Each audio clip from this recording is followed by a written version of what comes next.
गृहमंत्री अमित शहा हे अहमदाबादमध्ये दाखल झालेत। एक उच्चस्तरीय बैठक सुद्धा झाली। अर्थातच केंद्रीय नागरी उड्डाण मंत्री, राज्यमंत्री आणि गृहमंत्र्यांची आणि दोन्ही मंत्री सुद्धा आपल्याला दिसतात अमित शहा यांच्यासोबत। सिव्हिल एव्हिएशन मिनिस्टर आणि राज्यमंत्री मुरली मोहोळ अमित शहा यांच्यासोबत या संपूर्ण घटनास्थळाची पाहणी करण्यासाठी आलेले आहेत। गुजरातमध्ये दुर्घटना घडलेली आहे। अमित शहा नरेंद्र मोदी यांचं स्वगृह आहे गुजरात हे राज्य, आणि अर्थातच अहमदाबादमध्ये ही घटना घडल्यानंतर तातडीनं उच्च पातळीवरती घडामोडी घडल्या आणि केंद्रीय गृहमंत्र्यांसह केंद्रीय नागरी उड्डाण मंत्री, राज्यमंत्री हे दोघेही अहमदाबादला पोहोचलेले आहेत आणि ज्या परिसरामध्ये हे विमान दुर्घटनाग्रस्त झालंय त्या संपूर्ण परिसराची सध्या पाहणी केली जाते। फक्त अवशेष शिल्लक आहेत। वाचण्याची शक्यता लोकांची खूपच कमी आहे, तरी सुद्धा एक व्यक्ती जिवंत असल्याची माहिती मिळते। या विमानानं दुपारच्या सुमारास टेक ऑफ केलेलं होतं आणि अवघ्या 16 किलोमीटरचं अंतर पार करताच पायलटकडनं एक मेडे कॉल गेलेला होता ATCला, पण ATCनं या कॉलला उत्तर देण्याच्या आधीच हे विमान दुर्घटनाग्रस्त झाल्याची माहिती मिळते। बरीच कारणं, बऱ्याच थिअरीज या अपघातासाठी कारणीभूत मानल्या जात आहेत। जेव्हा विमानाचा ब्लॅक बॉक्स सापडेल तेव्हा अनेक प्रश्नांची उकल होईल, बऱ्याच प्रश्नांची उत्तरं मिळतील। सध्या केंद्रीय गृहमंत्री तातडीनं रवाना झालेत, पोहोचलेले आहेत अहमदाबादमध्ये आणि घटनास्थळाची पाहणी करतायत। पोलिसांकडनं त्यांना माहिती दिली जाते। या विमानामध्ये एकूण 242 प्रवासी होते। प्रशांत लीला रामदास आपल्याला अधिक माहिती देण्यासाठी आपल्यासोबत आहेत। प्रशांत, केंद्रीय गृहमंत्री तातडीनं पोहोचलेले आहेत, त्याचबरोबर सिव्हिल एव्हिएशन मिनिस्टर सुद्धा दोघेही घटनास्थळी दाखल झाले आहेत। काय पातळीवरती आता मदत करण्याचे प्रयत्न सुरू आहेत? एक तर केंद्रीय गृहमंत्री अमित शहा हे तातडीने अहमदाबाद ज्या घटना जिथे अपघात झाला आहे त्या घटनास्थळी दाखल झालेले आहेत।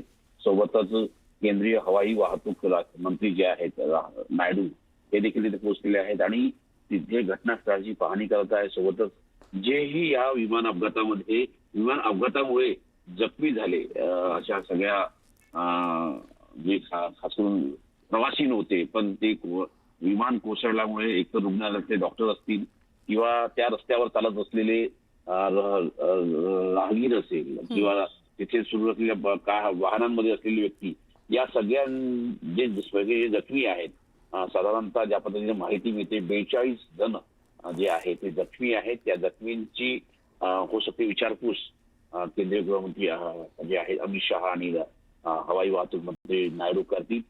सोबतच ज्या पद्धतीने माहिती मिळते की या घटनेच्या संदर्भात होऊ शकतं, ज्या पद्धतीने एका चौकशीची घोषणा केली जाऊ शकते त्या संदर्भात देखील या संदर्भात काही कानोसा घेण्याचा प्रयत्न केंद्रीय गृहमंत्री अमित शहा करतील।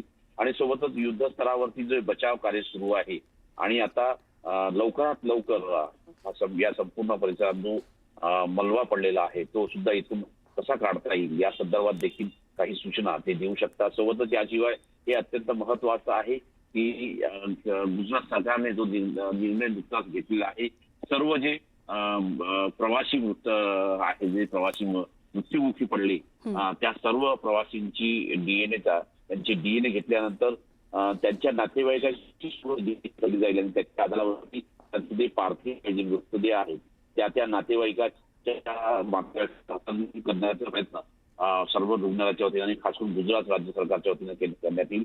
यावेळी गुजरातचे मुख्यमंत्री देखील भूपेंद्र पटेल जे आहेत ते देखील यांच्यासोबत आहेत आणि एक प्रकारे संपूर्ण गुजरात आणि केंद्र सरकार एक संयुक्तपणे या एवढा मोठा अपघातानंतर एकत्रितपणे सर्वसामान्य प्रवाशाला नागरिकांना मदत व्हावी यासाठी युद्ध स्तरावरती कार्य करण्याची पाहायला मिळत आहे। धन्यवाद प्रशांत, धन्यवाद या सगळ्या माहितीबद्दल। तर तातडीनं केंद्रीय गृहमंत्री हे अहमदाबादमध्ये दाखल झालेले आहेत। त्यांनी घटनास्थळाची पाहणी करून हा अपघात नेमका कसा घडला याची माहिती सुद्धा जाणून घेतली आहे। प्रवासी कुणी वाचल्याची शक्यता नाही, पण प्रवाशांचे जे नातेवाईक आहेत त्यांना आता तातडीची मदत मिळणं, आपल्या नातेवाईकांचे मृतदेह ताब्यात मिळणं ही प्रायोरिटी असणार आहे।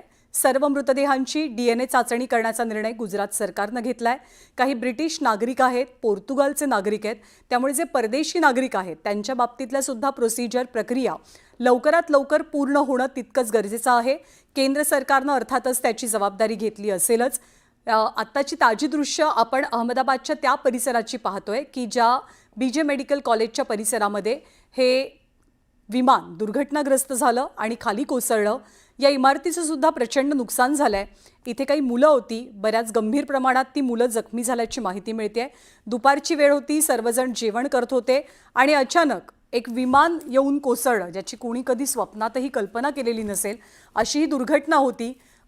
देशातली ही आजवरची मोठी दुर्घटना मानली जाते, ज्यामध्ये जवळपास 240 पेक्षा अधिक प्रवाशांचा मृत्यू झालेला आहे.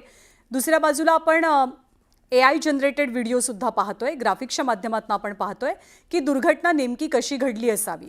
विमानानं टेक ऑफ केलेलं होतं, जवळपास 700 फूट उंचीपर्यंत हे विमान पोहोचलेलं होतं, पण काहीतरी बिघाड झाला, काहीतरी गडबड झाली, ज्याची कल्पना ही पायलटला आली.